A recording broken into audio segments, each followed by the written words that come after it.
एक विशाल तेज सुई अचानक आकाश से नीचे आती है और अगले पल ही सड़क पर सभी लोगों को अपने अंदर सोखने लगी थी। दरअसल यह सभी लोग एक अंकल के शरीर में काम करने वाली लाल रक्त कोशिकाएं थी। अंकल ब्लड डोनेट कर रहा था और सामने की सुंदर महिला के शरीर में चढ़ाया जा रहा था। अंदर आते ही लाल रक्त कोशिकाएं तुरंत काम पर लग जाती है। वो शरीर में सभी कोनों में बड़ी मात्रा में ऑक्सीजन ले जाते हुए लाइन से प्रवेश कर रही थी। यह सुपर बड़ा महल एक खूबसूरत महिला के शरीर का अस्थि मजा था, जिसमें सफेद और लाल रक्त कोशिकाएं पैदा हो रही थी। लेकिन जैसे ही उनकी मालकिन लड़की को खांसी आती है तो पता चला कि जुकाम के वायरस का एक समूह उसके शरीर में घुस गया है, जो क्रूर तरीके से लाल रक्त कोशिकाओं को मारने की कोशिश कर रहे थे। लाल रक्त कोशिकाओं को पता नहीं है कि वायरस से कैसे लड़ना था। तभी एक सफेद रक्त कोशिका बाहर निकल कर आता है और वायरस से लड़कर उसकी सफाई करने लगता है। उसने सबसे शक्तिशाली वायरस को भी एक झटके में खत्म कर दिया था। यह देखने के बाद लाल रक्त कोशिका सफेद रक्त कोशिका का धन्यवाद करता है, जिसके बाद वो फेफड़ों में ऑक्सीजन को धकेलना जारी रखता है। लेकिन तभी ऑक्सीजन युक्त बॉक्स के अंदर एक बग बाहर निकल आया था। उसने लाल कोशिका को उठाकर फेंक दिया था। तभी उसमें से एक भयानक निमोनिया का जीवाणु बाहर निकल आता है। यह देखकर कि लाल कोशिका की जान फिर से खतरे में आ चुकी है, तभी सफेद कोशिका दीवार फाड़कर सीधा उनके बीच कूद जाता है। लेकिन जब उसने जीवाणु को देखा तो वो लाल कोशिका को लेकर भागने लगा था, क्योंकि जीवाणु बहुत ही ज्यादा खतरनाक था। तभी सफेद कोशिकाएं एक तंत्र की ओर आते हैं और छिपा हुआ बटन दबाकर जीवाणु को लाल लेजर किरणों से बंदी बना लेते हैं। फिर दो मशीनों ने इस जीवाणु पर नीला बुलबुला छोड़ दिया था और पहले से तैयार एक पंजा जीवाणु को पकड़कर ट्रैक पर फेंक देती है, जहां बैक्टीरिया जटिल यंत्रों से गुजरता हुआ अंत में रॉकेट के सिर में कैद हो जाता है। जिसके बाद रॉकेट तुरंत लॉन्च होकर हवा में विस्फोट हो गया था, जिससे लड़की को जोर की छींक आती है और बैक्टीरिया शरीर से बाहर निकल जाता है। फिर लड़की मुस्कुराकर अपनी क्रश से मिलती है। लड़की के खुश होने पर उसकी कोशिकाएं खिलखिला उठी थी, पर यह खुशी ज्यादा देर तक टिक नहीं पाती, क्योंकि उसी समय लड़की के नीचे गिरने से कोशिकाओं में एक बड़ा धमाका हो जाता है और जमीन पर एक खड्डा बन चुका था, जो लड़की के पैर पर घाव का रूप था। तभी प्यारे प्लेटलेट्स आते हैं और बड़ी सावधानी से गड्ढे के किनारे पाइप जोड़ते हैं, जिसके अगले सेकंड ही रंगीन प्लेटलेट्स निकलकर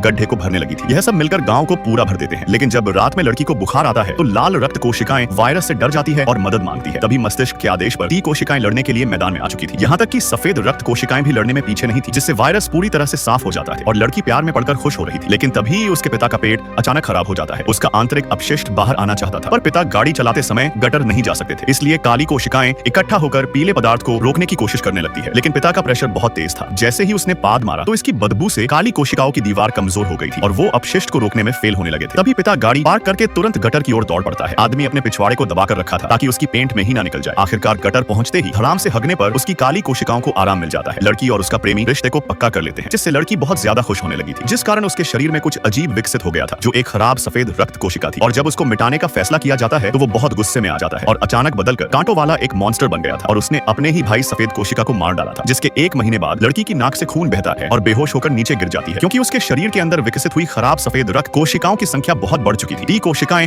उनसे लड़ने की बहुत कोशिश करती है, लेकिन खराब कोशिकाएं बहुत ताकतवर थी, जिनको हराना बहुत मुश्किल हो गया था। उनके पास अजीब शक्तियां थी, जिससे वो लड़की के शरीर में उत्पाद मचा रही थी। उसने सारे सफेद कोशिकाओं को मार डाला था, लेकिन उसी समय एक रॉकेट लड़की के शरीर में प्रवेश करने लगता है, जो ताकत की दवा थी।